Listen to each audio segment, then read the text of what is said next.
Ami Hashem Alechem Tihyou, les Orech Yamim Tovim et Shanim Neemim. Poursuivons notre lecture, notre étude du livre exceptionnel Zera Shimshon, du maître illustre, Rabbeinu Shimshon Hayim Nachmani, Zekuto Tagen Alenu. Que son mérite nous accompagne et que par l'étude, Kadosh Baruch Hu exauce toutes nos prières et nous octroie salut et délivrance, et encore des mille bénédictions. Nous sommes Shir Hashirim au Darush Yudbet. Alors le pasuk que nous allons analyser est au chapitre 6, au verset Yud. Que dit le verset? Il dit Mizot anishkafa kemoshaha. Quelle est celle qui jette son regard au matin? Yafa kalevana, elle est belle comme la lune. Bara Kahama, elle est parfaite comme le soleil. Ayuma Kanit Galot, elle est puissante comme une armée avec ses bannières. Ça c'est le sens littéral, la traduction littérale. Observons ce que dit Rashi. Mizot anishkafa kemoshaha. Quelle est celle qui nous observe comme au matin, comme à l'aurore? Alors Rachid dit que ce verset exprime les acclamations et les louanges des nations païennes, les jeunes filles, les reines et les concubines dont il est question dans le verset qui précède, et c'est Dieu qui maintenant les rapporte à Israël. Donc les goïms, ils avaient dit, regardez comme ça, il est exceptionnel, et maintenant, quand il emploie l'étonnement et les exclamations des goïms pour dire du bien d'Israël. C'est-à-dire, qui est-ce qui nous scrute, nous, les nations, depuis les hauteurs du temple, l'endroit le plus élevé de la terre, semblable à l'aurore, qui commence dans l'obscurité, puis c'est clair.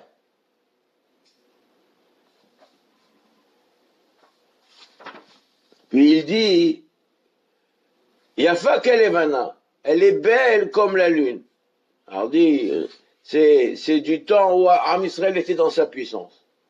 Ayuma Kanit Galot, alors c'est-à-dire qu'on compare cette puissance-là à une armée avec des bannières, c'est-à-dire imposante par ces hommes puissants comme les légions royales aux bannières déployées. Ça c'est le pirouge de Rachid. Donc on reprend maintenant on va observer le Darush Yudbet. Rachid dit, Mizot anishkafa alenu, quelle est celle qui porte son regard sur nous? Mimakom gavoa, la namour, donc porter son regard, c'est de regarder du haut vers le bas. Karou yan ashkafa, c'est ce qu'on appelle ashkafa. Donc porter son regard du haut vers le bas. Karou, Bet Hamikdash gavoa mikol haratzot, comme nous l'avons dit, le Beth Amikdash, il est au-dessus, plus élevé au-dessus de toutes les terres. Comme l'aurore qui va et qui illumine petit à petit. Car Ayou Israël bebaït sheni. Ça, c'est la position d'Israël, la comparaison avec Israël dans la deuxième tombe. Tehila Zerubabel. D'abord, il y avait Zerubabel qui est le prince de Yehuda, et après ça va jusqu'à arriver Bnei Hashmonaïm, que les Bnei Hashmonaïm, ils sont devenus rois. Et Afalpi chez Rashi Pirsho Bime Baïtchenim Bilvad, bien que Rashi il a expliqué ce verset qu'il se rapporte au deuxième temple. Hen Emet. Malgré tout, la vérité, c'est que Shir Hashirim Kodesh Kodashim. C'est le Shir Hashirim et le Saint des Saints. Yeshbo Remez Aikari la Geoula Atida. En vérité, le Saint des Saints, c'est quoi? C'est la réparation du monde. Donc c'est une allusion certaine. Il y a de nombreuses allusions sur la fin des temps. Shiaz Yé Kevod Hashem Le'olam.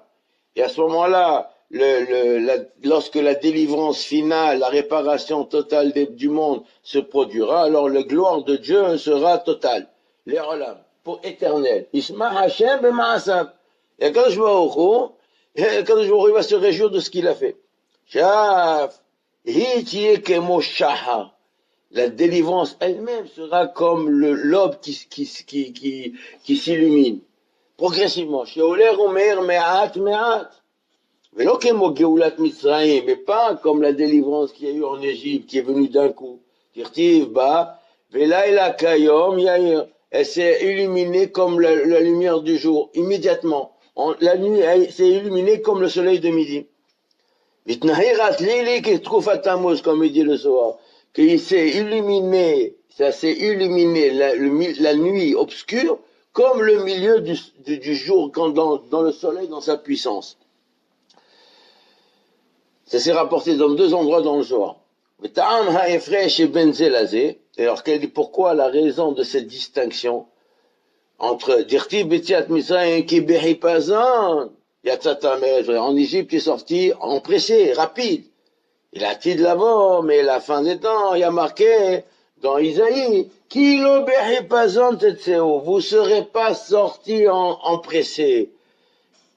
Les fiches pourquoi? Parce que chez Bemitzraïm, il y a Otrecho légal Behipazan, Ayoshekoim, Bememtet, Charetuma. Donc ils étaient enfouis, immergés dans la Touma, presque au 48, 49e degré de Touma. Donc il avait fallu éliminer cette emprise de la Touma sur eux en éliminant d'un soleil puissant. Et c'est pour ça qu'il était nécessaire de les délivrer avec empressement, rapidement.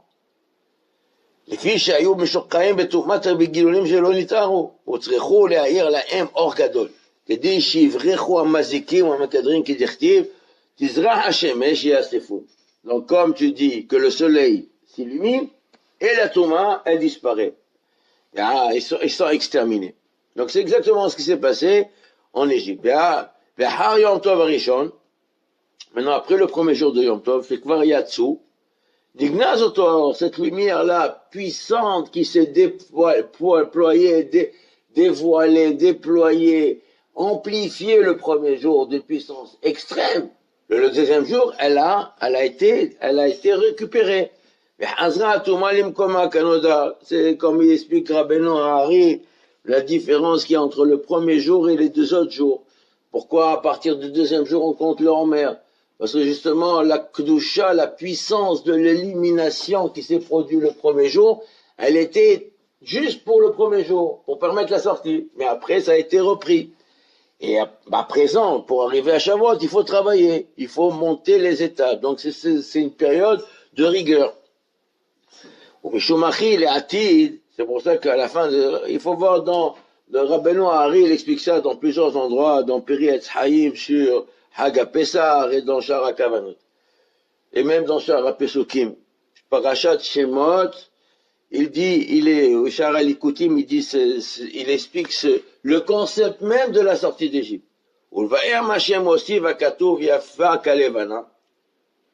J'ai sauté. C'est pour ça qu'à la fin des temps, la délivrance sera éternelle. Ce sera comme le matin qui illumine progressivement. C'est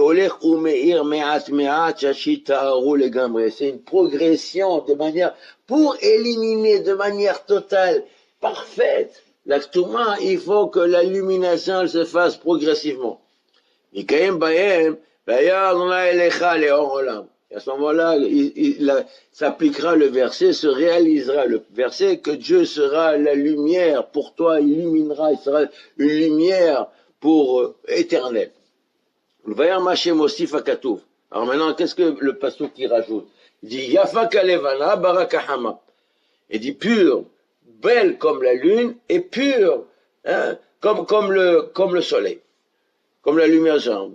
Alors il dit c'est quoi ça? Il a dit Midrash. Pour expliquer ça, il a mort un Midrash. Hamor itam les morts. Donc quand Hamor il a attrapé Dina, alors il a voulu se marier avec elle. Les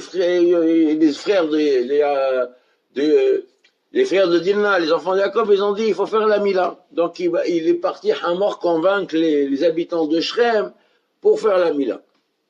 Hamor itam les morts. בשלוש שנות של חיבה, חיבב הקדוש ברוך הוא את ישראל. Alors il dit que trois expressions d'amour sont exprimées par Akadosh Baruch Hu pour dire combien la préciosité, combien Israël est précieux à ses yeux. Bedvika, et c'est l'adhésion, d'avoir collé à Hachem. Behashika, par le désir, l'aspiration. Behafitza, et la raison, c'est la volonté de l'amour, d'aimer l'autre. Bedvika v'atem adbekim, marqué, vous serez, v'atem adbekim b'Adonai Elohechem, haim kulechem hayom, vous serez collés à Hachem, adhérés à Hachem. Behashika, le heshek, le désir, comme il a dit dans le passage, c'est pas parce que vous êtes plus nombreux que tous les peuples que Dieu il vous désire. Donc il y a marqué heshek. Ou behafitza, comme il est dit, veishiru etrem kol hagoyim ki tiyu atem eres hefetz. Vous serez un peuple désiré. Encore il y a deux termes qui sont hefetz et heshek, c'est à peu près deux synonymes. Nous l'on dit moto, et ça on l'apprend, mais parachato shel racha. On apprend ça de la paracha de ce rachat, de Hamor ben Shrem. Betvika, betitbak il nafsho, il a marqué lui, pourquoi il dit mon âme, il dit le père il vient, il dit, voilà mon fils il l'aime, hashka nafsho bedina bitechem. Il dit, et mon fils, il est amoureux. Hashka nafsho, son âme, s'est collée, le désir d'Ina.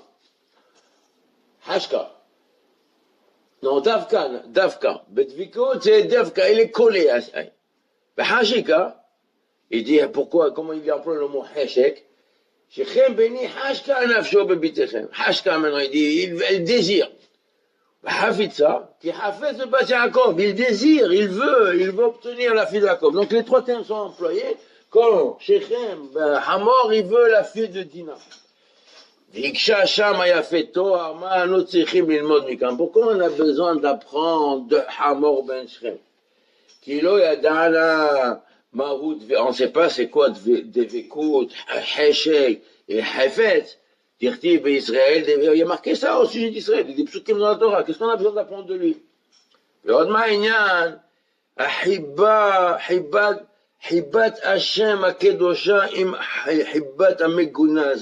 Comment tu compares le désir, l'amour le désir que ce bonhomme-là il a pour Dina, donc un désir physique, matériel, avec le désir de Dieu qu'il a pour Israël? Quel rapport il y a entre les deux?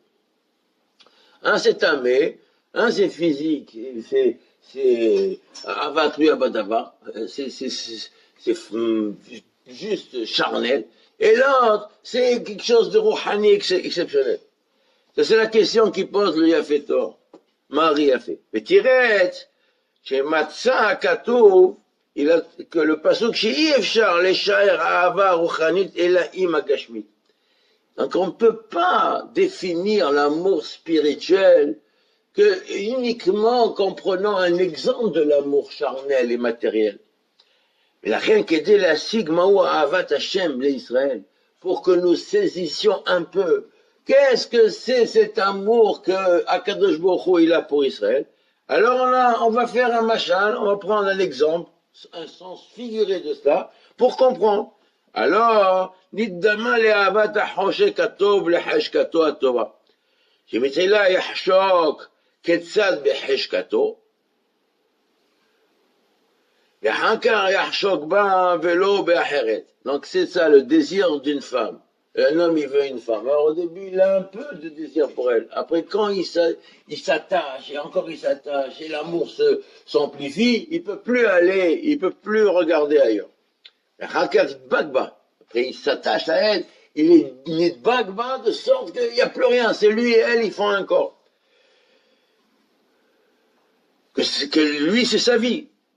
וכן אנחנו עם השם. לכן המשיל שלמה המלך בשיר השירים לישראל, בחשק החשוק לחשקותו. ואין זה מעלה ערוכה לקושה הגדולה שהקשינו, עד כאן יש לנו. Donc ça,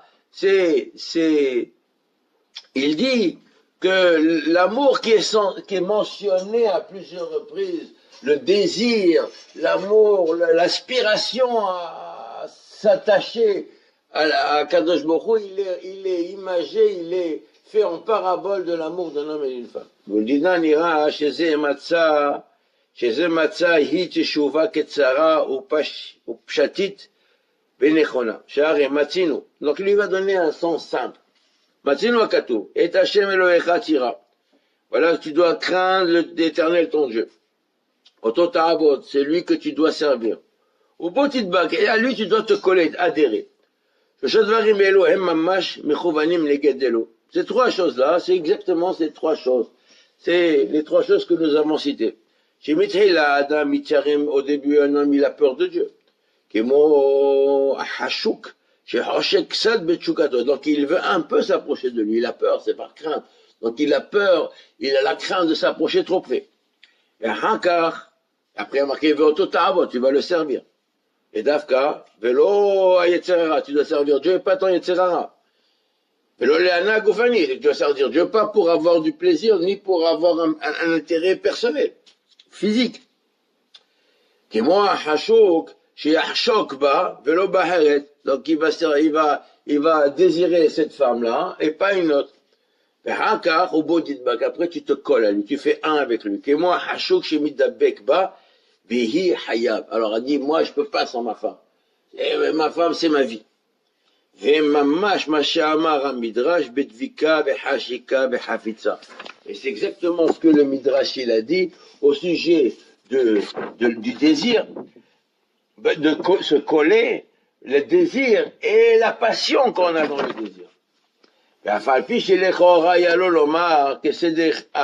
Il aurait dû dire dans notre ordre. D'abord il y a le désir, il évoque cette femme-là, elle est belle, elle a des midotes, etc., elle a de quelles qualités. Après il a le heshek, le désir plus puissant de se marier avec elle. Et après il se colle à elle, il ne peut pas se séparer d'elle. Et Shlomar, c'est comme ça alors. Mais Shlomar, דנקטינהו אחי להודיענו שאי אפשר לבוא לידי דבקה מתקיימת עד שיהיו קודם החשיקה והחפיצה. Cet ordre-là, c'est pour te dire que tu ne peux arriver à te coller de manière totale, de faire un, de l'unité, l'union totale, s'unir, la symbiose, fondre l'un dans l'autre, que si auparavant il y a d'abord le désir des yeux, la beauté de la femme, etc. Et après, le désir plus fort, et après, il n'y a pas ça, il ne peut pas arriver à faire un avec elle.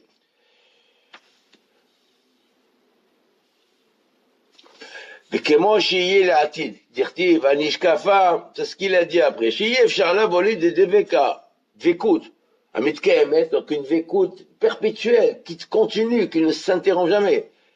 עד שיהיו קודם, Ahashika ba hafitza. D'abord, il faut être hoshek, et après, il faut être hafetz. Kemo shiye le'atid, comme ce se passera à la fin. Dire-t-il, anishkava kemo shachar. Celle qui nous observe et se lève comme le matin. Progressif. Et apokek shiyetsu mitzrayim, pour dire, pas comme on est sorti d'Égypte, que c'est venu d'un coup. Quand le soleil est venu d'un coup, la sortie d'Égypte s'est passée d'un coup, d'abord il y a eu la dveka, et après il est venu le désir et l'amour, etc. C'est venu dans un ordre, il n'est pas venu chronologique, pas un ordre normal. Et là, alors c'est pour ça que ça a été temporaire.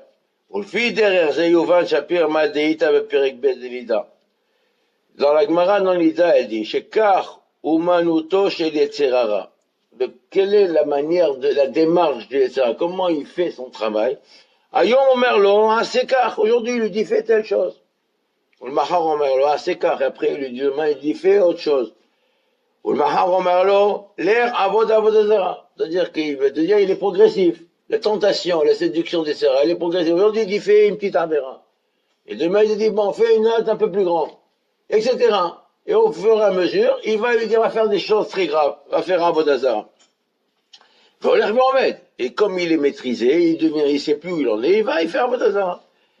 אפילו קלה של תלמיד חכם צריכה לימוד. דמטעם עשו 3 חלוקות בדווקא, et même, ils disent ça, pourquoi חכמים ils ont dit en 3 temps? היום אומר לו כך, מחר אומר לו כך, et après il dit va faire avodah zara. C'est quoi, pourquoi חכמים ils ont pas pris, c'est pas fortuit qu'ils ont employé ça, il faut étudier ce que chaque parole des sages mérite notre attention. Et là, il nous dit le Rav, ça vient nous apprendre, donc il y a deux démarches opposées, parallèles. Un homme, il veut fauter, il dit, vas-y, fais un petit peu plaisir, un petit plaisir. Un petit plaisir de Issour. Et après, après, comme il a commencé à goûter le Issour, alors l'interdit. Alors il dit, je préfère l'interdit, pas ce qui est permis. Donc il s'investit plus. Et Shavak était Rabach et l'Issoura. Il va laisser le permis, il voudra plus, il se dégoûte du permis. Il dit, pourquoi je veux manger cachère? Je préfère manger staref, même le morceau. Si je comprends au début, s'il veut manger des crevettes, alors il n'y a pas des crevettes cachères. Alors il va manger des crevettes taref. Maintenant il va faire une grillade. Alors il va manger une grillade. Pourquoi tu choisis de manger une grillade taref alors que tu peux manger une grillade cachère? C'est la même chose. Je comprends, tu veux manger quelque chose qui est interdit, alors vas-y, je peux comprendre qu'il n'y a pas le choix. Il n'y a pas dans le cachère. Parce que c'est interdit, c'est des djurmar, il n'y a pas de djurmar cachère. Mais si tu veux manger de la viande, une grillade, alors mange une grillade dans le cachère. Il dit non, parce qu'à force de faire la vera, il est dégoûté du cachère. Il préfère le taref, c'est meilleur. Le cachère, il est pas bon. Même si le cachère, en fait, il est meilleur que le taref, peut-être. Peut-être le restaurant qui fait le steak, il est meilleur dans le cachère que dans le taref. Mais lui, il a choisi le taref. Et après, après, il devient complètement fou. Il n'a plus de part complet du tout d'attache à la Gdusha, il est totalement attaché à la Touma. C'est ce que il dit ici, il va y faire Avodah Zara. C'est ma chère Romez à Midrash. C'est ce que le Midrash il vient enseigner. Shanou les Medim otom iparachato shel Racha. C'est ça le Racha, Shrem ben Hamor. Vaya lolomar miparachato shel Shrem. Et pourquoi il dit Racha? Il dit pas Shrem, il dit pas son nom. Et là, Racha. Il a qualifié, le Midrash l'a qualifié de Racha. Les filles chez Karou Amayoto, c'est comme ça le travail du Racha. Quel est le Racha? Le Yetzirara. C'est Nikra Racha. Celui qui emprunte cet exemple, il est Racha. C'est ça ce qu'on appelle un Racha. Parce qu'il emprunte le chemin, il est qualifié, lui, par le nom de son maître. Qui c'est son maître? C'est le Yetzirara. Le Yetzirara, il s'appelle comment? Racha. Alors lui, il devient Racha. Il devient comme son maître. C'est ce que le verset dit ici. Tu es belle comme la lune. Chez Ora Levana, Yafé, Vadam Hoshekba, Ksad, Kederech Hashok. Donc la lumière de la lune, quand on est en obscurité, la lune est belle, c'est clair. Quand le temps il est clair, c'est magnifique. L'homme il désire s'illuminer, jouir de l'illumination de la lune. Et grâce à cette lumière-là, il est marqué que cette lumière-là de la lune, quand elle est pure, quand il nous parvient, alors il éloigne les dangers, les mazikim, les minés, comme de l'Kouhatuma. Avoka bishnaïm ve'eriar beshalosh. Il y a marqué que avoka, c'est deux mèches. Mais la lumière de la lune, c'est considéré comme 3 mèches. Barak hama she'adam hoshek yoter bahama me'alevana. Maintenant, la vraie lumière, je préfère la lumière du soleil que la lumière de la lune. Parce que je préfère la lumière du soleil, c'est comme si je préfère cette femme-là et pas aucune autre.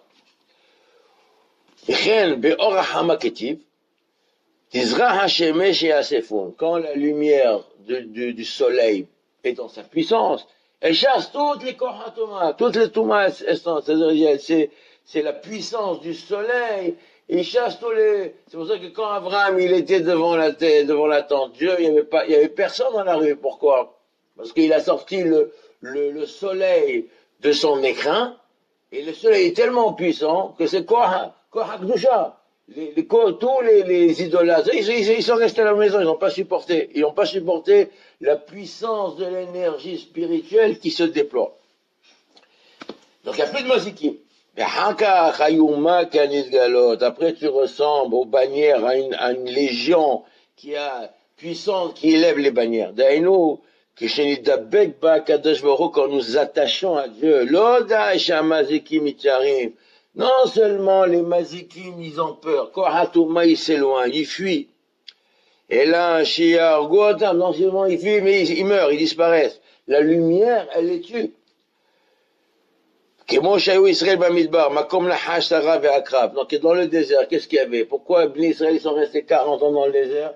Parce que là-bas, c'est le désert, il n'y a pas des hommes. Il y a quoi? Il y a Kohatouma. Là où se rassemble, le lieu où se rassemblent tous les mazikim, tous les kohot de la Touma possibles et imaginables, ils se trouvent là-bas. Comme le Passouk qui dit, Makom, Nahash, les serpents, Saraf, les serpents venimeux qui brûlent, Akrab, les scorpions, etc. Quand ils marchaient, ils détruisaient. Donc c'est pas seulement juste des serpents et des aspics et des trucs comme ça, c'est Kohatuma Nora, qui a été totalement éliminé par la présence d'Israël. La lumière. Les filles Shayou Lahem, Adgalim. Alors comment ça? Parce qu'il y avait les fanions, les mahanot, ce qu'on appelle les mahanot. Les dgalim, dans chaque dégel, dans chaque camp, il y avait le dégel du camp, par exemple Yehuda à l'est, mais il avait avec lui Issachar et Zevulun. Donc Issachar, ils avaient aussi un drapeau. C'est quoi? C'est Shemot HaKodesh. Tout ça, c'est des couleurs des Shemot HaKodesh, des conjugaisons de Shemot, de force spirituelle terrible, qui ont, dans tous les sens, qui ont chassé toutes les Kohatuma. Et puis Shayoula M. Adgalim. Comme les mahanot des malachim, de la même manière que les anges, ils ont des légions, ils ont des camps, ils ont des fanions, ils ont des kohot pour éliminer kohot atuma, la même chose, les Bnei Israël sur terre. C'est Sodat Galim ou Rav Assoum. Ça, c'est Sodat Galim, c'est quelque chose d'exceptionnel, une puissance incommensurable de Kedusha. Comme ils ont dit, comme c'est cité dans les Midrashim, dans le Zohar, les Farshim, ils ont expliqué ça. Il faut regarder ce qu'il dit Rabbeinu Hari, Rabbeinu Bahya, et d'autres. Rabbi Abraham Saba, dans Tzor HaMor, Vechen. Matzino, Befere Kama de Kiddushin, Bechol Kiria, comme il y a marqué, que Rav Aha Bar Yaakov, il est venu au Beth HaMidrash, à la place de son fils, la Gemara dans Kiddushin. Alors, quand il a vu, il a dit, laissez-le là-bas, parce qu'il y a un démon là, dans le Beth HaMidrash, il y a un démon, et il nous embête. Alors, laisse-le là-bas. Le démon, il va venir, il va dormir, personne ne l'invite, il va dormir lui au Beth HaMidrash. Le démon, il va se lever sa tête, il va venir et lui, il va le tuer. Alors lui, il était Ravaha Bar Yaakov, il était au Beth HaMidrash. Et au milieu de la nuit, il dort, tout d'un coup, il entend, il voit quoi? Il voit un démon à 7 têtes. Et à chaque fois, alors comment il s'est senti en danger? Alors il a été mis de paille, chaque fois, il se prosternait. Sur chaque prosternation, il lui coupait une tête, et à la fin, il est mort. Donc là-bas, c'est Yetzerara Be'atzmo qui a 7 noms. Donc il faut comprendre, c'est pas juste une histoire, c'est Kohot Atuma qui a fait. Là-bas, il était terrible. Donc il est venu au Beth HaMidrash un Kohot Atuma terrible qui a pris, qui avait, imaginons un démon à 7 têtes. Pourquoi? Parce que le Yetzerara, le Satan, il a 7 noms, comme la Gemara dit dans Hagiga. 7 aspects. Rabbi Aha Bar Yaakov, qui avait un mérite exceptionnel, il avait tzaddik, il avait un grand mérite, il lui a dit, tu vas rester là-bas, de sorte que tu nous débarrasses de ce... Chaque fois qu'il se prosternait, il faisait jaillir la Kedusha, la soumission, il amenait la Shekhinah, quand il se prosterne devant la Shekhinah, il amène le Koach à Torah, le Koach, l'illumination de la Kedusha. Le Yetzerara, il fuit, il a peur, il peut pas regarder la Kedusha en face. Baruch Adonai Le'olam, Amen ve Amen.